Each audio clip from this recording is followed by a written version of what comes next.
Hello, and welcome to part 5 of the Building Better Teams series. We're going to talk today about translational and transferable skills. These are things that will give you a leg up in any team environment, whether it's a scientific research or a project meeting team. This is something that you can use whenever you are engaging in teamwork. So, as I have mentioned before, this is part of an adaptation of a series that we hosted with IMOD in person. There are spaces where you can take time to reflect, and I encourage you to do so. I'll essentially say pause the video and you can kind of take that forward. This also gives you a view of the other parts of this series, and I encourage you to check those out. So, task work.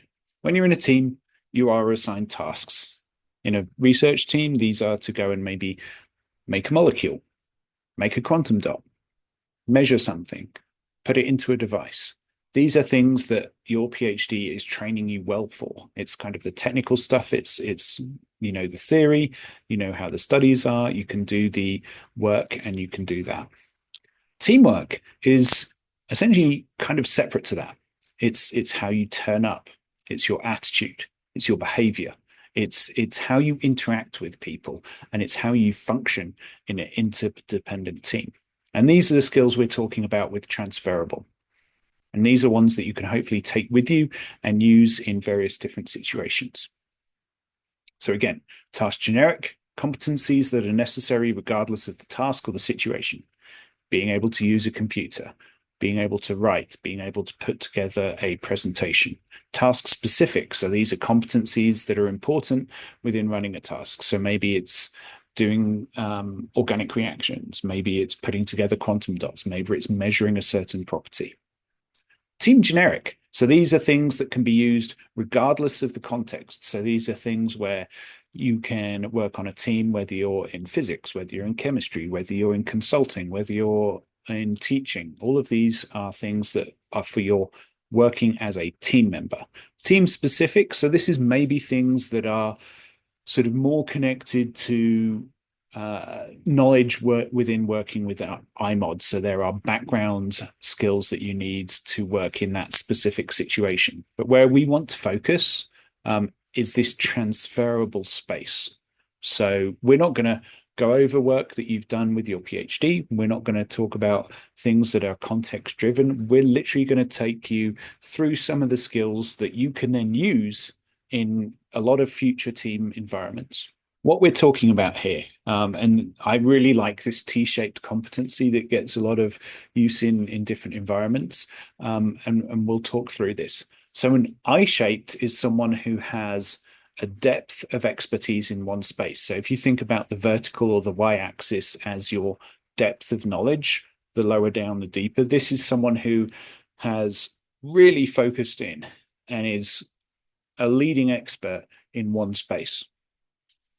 A generalist is somebody who's got, some knowledge in a range of different things. On the x-axis, you have sort of the breadth of knowledge, and this is someone who's maybe got skills in a bunch of different places, but isn't super skilled in any one space, so isn't an expert in those spaces. T-shaped is what they encourage a lot of folks to aim for, where you have a depth of knowledge. You are an expert in something, but you also have this breadth of experience and skills. And that's where we're talking about today, is this crossbar of the T. So we're kind of looking at that. Your PhD is going to arm you very well to have a depth of high level expertise in one or a number of disciplines, but having this breadth of experience will really help you in a team environment. And this is the way that they've kind of shown this, is that these transferable skills give you a way to kind of hop or connect between different disciplines, and that's where you operate as a team. I'm not a huge fan of this kind of representation. I would like to kind of, posit that actually a mushroom shaped, but, there's enough metaphors and whatnot for what this looks like. But a mushroom shape means that you've got this depth of discipline and you've got this expertise in spaces, but you have this overlap. So the skills that are overlapping are not completely different in spaces, but you have this overlap. McKinsey, which has been sort of given the idea or has been kind of noted as one of the people that really popularized this T-shaped model, has this really nice way of looking at it. So it has this skill block space. These are your building bricks. These are sort of your different skills that you can learn, that you can build out, and it defines them as personal skills, functional skills, and discipline skills. In the vertical part of the T, this is really your fingerprint. This is how you define your value proposition. Are you an expert in this? Do you have a depth of expertise in these areas? Are you building out expertise in different areas? Having this breadth of essential skills is sort of this space where you can build out whether you're a communicator, whether you're someone who can hop between disciplines, whether you are someone who can kind of make these connections. And so what I like about this is that it gives you kind of this quantifiable space where you can say, okay, what are my skill blocks? What are the skill blocks I would like to learn? What are the ones I need to develop? And how deep is my expertise in this area? And how can I build that out? And so mapping this out for yourself is a great way to structure things like your CV or resume, like your job pitches, like the way that you really say, if you have an interview question of like, what would you bring to this team? You could pull this up and, well, or have it in your head of like, here is my value proposition. Here are the skills I bring to connect to other teams. So for me, this quantifiable space is super useful. Another one, another piece of vocabulary that you might want to sort of have is this key-shaped employee. And the idea here is that you have multiple areas of expertise, some very deep, some where you just have a working knowledge. But what I'd encourage you to try is draw out a T.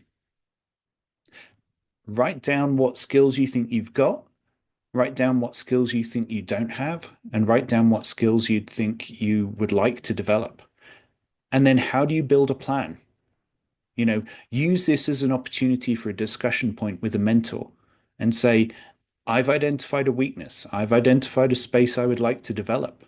I've identified a technical skill I'd like to develop. I've identified a transferable skill I'd like to develop.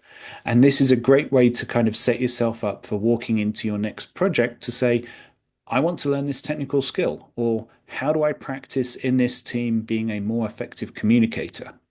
I would recommend that even kind of stating to your teammates, I'm trying to build this skill, gives them a way to give you feedback and is a great way to open up the discussion because they might say, yeah, I'd love to learn more about this.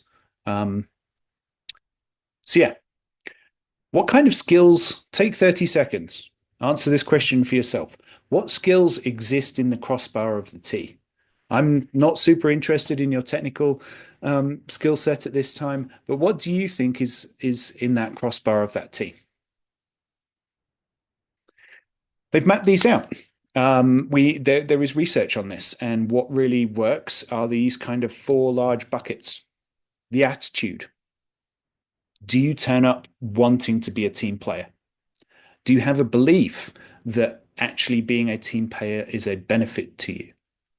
What are your values to that? What are your habits of mind? Do you turn up on time? Do you follow through? Do you hit deadlines? Knowledge-based competencies, interpersonal competencies.